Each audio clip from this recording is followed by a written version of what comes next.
The truth occurs. The truth occurs.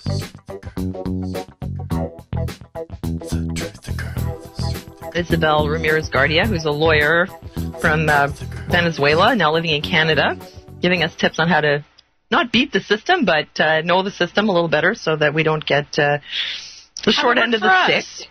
Yeah, have it work for us. You know, don't let people overstep your boundaries. So welcome back to the show, Isabel. Thank you. I would like to say something. I'm sorry. Yeah, I don't think we should beat the system. I think you should suck the system dry in your favor. Beating the system takes a lot of energy, and fighting takes a lot of energy. I want the system to work for you beautifully, and it can be done. They can only come so much, though. You do it. I do it every day. We had a couple other questions. You know, what you were just saying now reminded me of the whole thing with depositing a check, a certified check. But I had a couple other questions, one from the chat room, and one was my own. Okay, well, let's say how to get rid of collection agencies. This is going back to what we were talking about before. Okay. Kind of meant to ask you about that. Let's say your debt with the phone company or the whatever is turned over to a collection agency. And then what do you do? This is really interesting, and I'm going to try to be very short and sweet because I love this subject. First, I have to say I don't agree with irresponsible spending. Even though the system and the money doesn't exist and all of that, if you agree to use a certain thing for money, you owe that money. Now, I'm going to start from the premise that this company is abusing you. So, again, I don't support irresponsible spending. So, let's say you owe unjustly an amount of money to a telephone company. And that telephone company is trying to get money out of you, but it can't. Well, something very interesting happens. Like any companies, they have an accounting. If they have too many people in red, as in they owe money, their stocks in the market go down. That's bad for a company.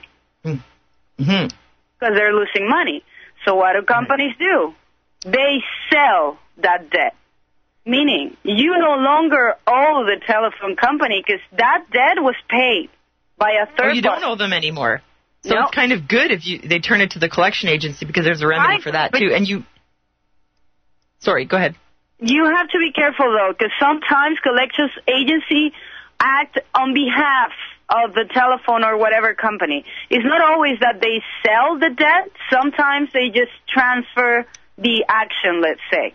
Now, that's when I say read your contracts, because some of your contracts, for example, cell phones, they don't allow the selling of your debt. That means that when they sell your debt to a collection agency, they lost. They absolutely lost because you didn't agree upon it. Now, wait a minute. So they'll still do it even though it's not agreed. So this applies to all cell phone companies, and it's specifically you have to read. You have to read the contract. Yes, but how do you know if they sold it or they? So they stipulate. Is that what you're trying to say? Though, is that they stipulate what they will do if there's a default on payment? Yes.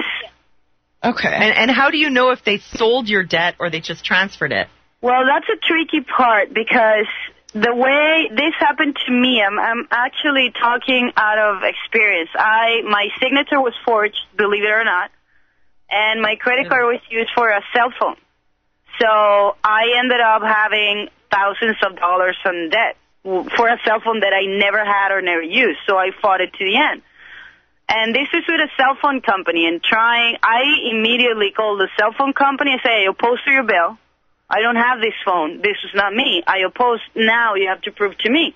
And in a matter of a month, after talking to agents, a month and a half or so, I got a collections agency letter, which made me very happy. So I called the company back, the cell phone company, and I played dumb. And that's what you do. Yes, you play dumb. I told the agent. I'm good at playing dumb. A lot of people think I'm really stupid, like on a regular basis. So I think I could pull that off. Because you don't want to fight the agent. You don't want to fight the person that you're calling. You want to get as much information as you can. And I told her, listen, I'm recording this conversation because I'm really nervous with this collection agency. I don't know what they're going to do, blah, blah, blah. So I distracted her and made her dizzy, I'm sure, until she said to me, well, you don't owe us anymore. You have to deal now with the other company. Well, thank you. I got that on and recording. That's all that I needed. Oh, great. So now I turned around and I wrote to the creditors agency and drafted a validation letter saying, hi, this is not a proof of address. I want you to validate this claim because legally, no company that never provided you any services can claim a debt from you. So creditors agency are very borderline legal. For me, they're illegal, but they're borderline legal because what they're doing is they're buying debts pennies on a dollar. So the claim over me was, I think it was $4,000. I don't remember, but it was about $4,000. A lot, yeah. That company, that creditors agency company, probably bought my debt for, I don't know, $500, maybe. Mm-hmm. So now, because they have the potential of collecting $4,000, if they scare me enough with letters and calls, they have the potential of getting from me $4,000. So magically, they have like insane amount of profit. So in that letter, I basically say you have to prove to me this, or I will sue you. And you have to never, never, ever call me again because I will sue you. So from now on, you address to me in writing. And if you don't prove to me that I owe what you say that I owe to you, and that you are a valid creditor, meaning you offered me services, if you don't reply to me in 30 days, this is null, and this document will be used against you. And I also said in that letter, if I ever find out in my credit report that you made a claim, I will sue you over this letter, and I will sue you for damages with infinite interest over the liability of my credit record.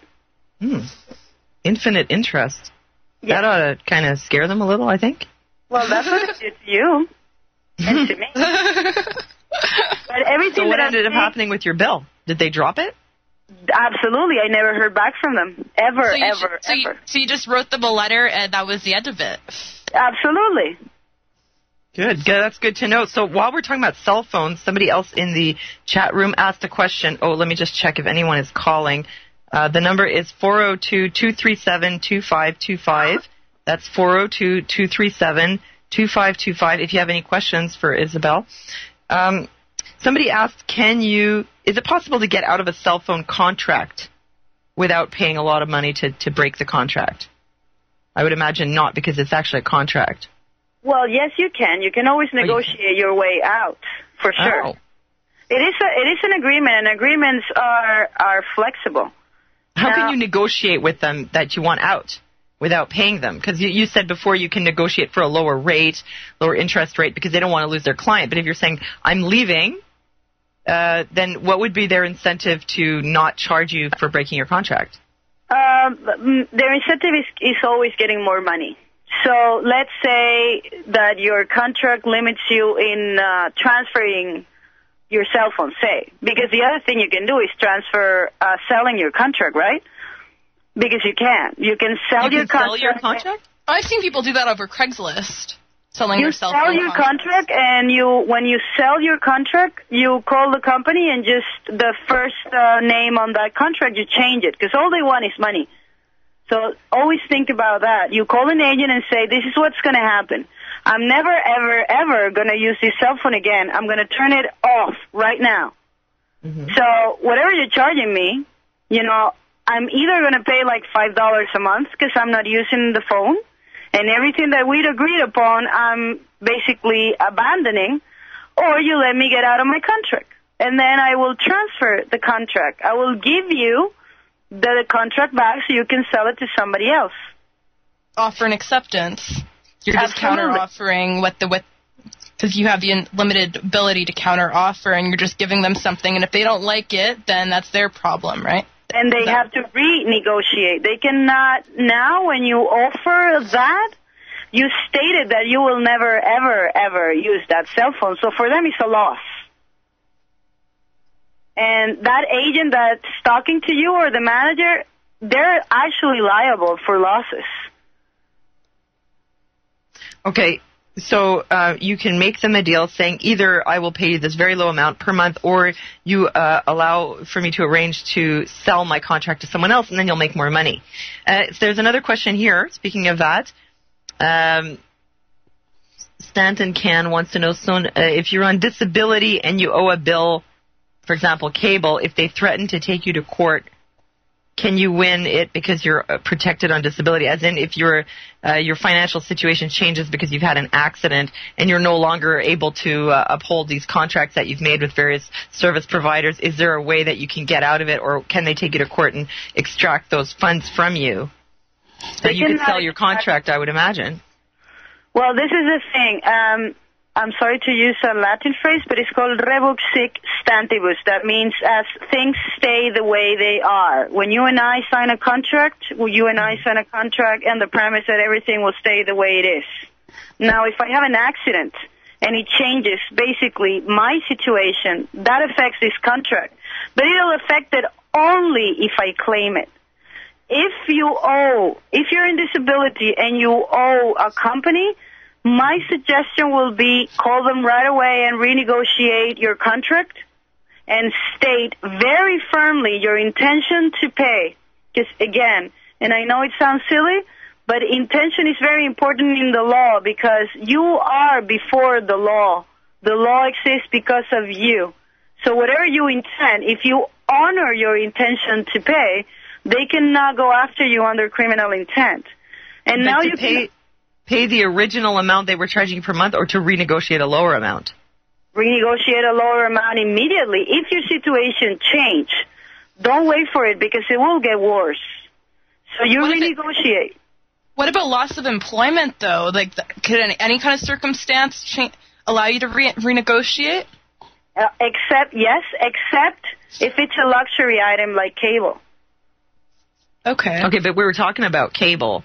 Well, yes. So, now you call the company, because this is what happens with cable companies, and I already said it. I've been on free cable for a long time. You call them up and you say, I'm going to cancel the cable because I no longer have the money to pay you nor watch TV. Believe me, they will bend over and give you whatever lower rate or free stuff like they give to me. Now, if you owe them, if you owe them, as long as you negotiate your debt, because you actually owe them, honor that and immediately change the circumstances of your contract. Lower your contract, or, shut down your cable, or tell the cable company, I'm going to honor your debt, the debt that I have to you, but cut the cable because I don't want to be spending any more on your company. But I will honor what I owe you. Well, that would, seem kind of logical that if you can no longer afford it, you would cancel it. But I think what they want to know is that can they still hold you to paying what you have incurred up until the point that you got, up until that point in time, for when you decide, well, look, I've had an accident, can't pay it anymore, and you call them. You can't renegotiate what's in the past, right? No. Okay, but you can renegotiate.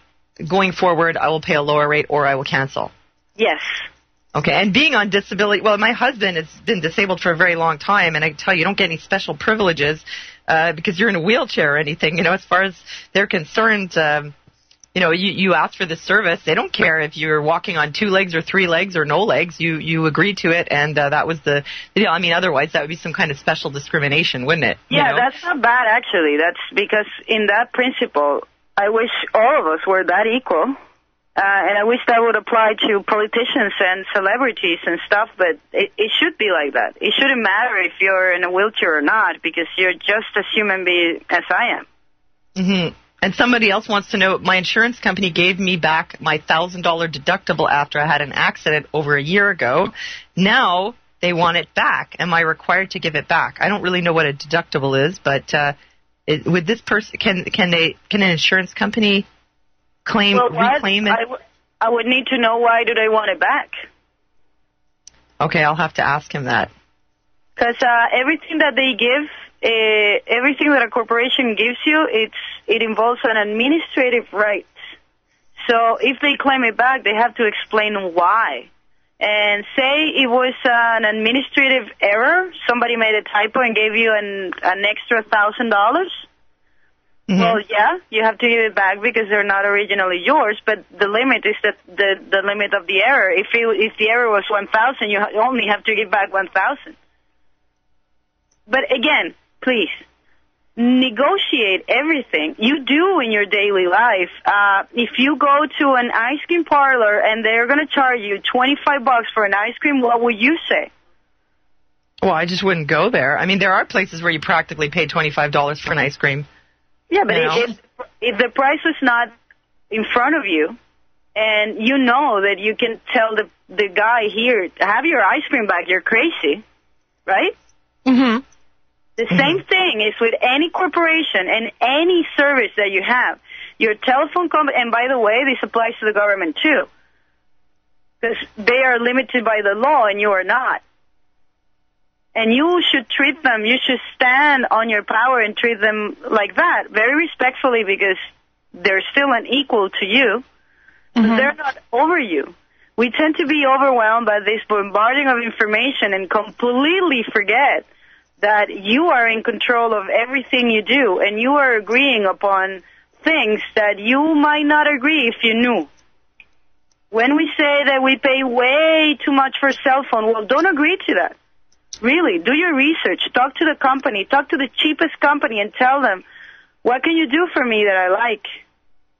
Because they want you. They want you there. They need you. They need your currency. They need your opinion. They need you to tell other people this company is great because they will get more clients.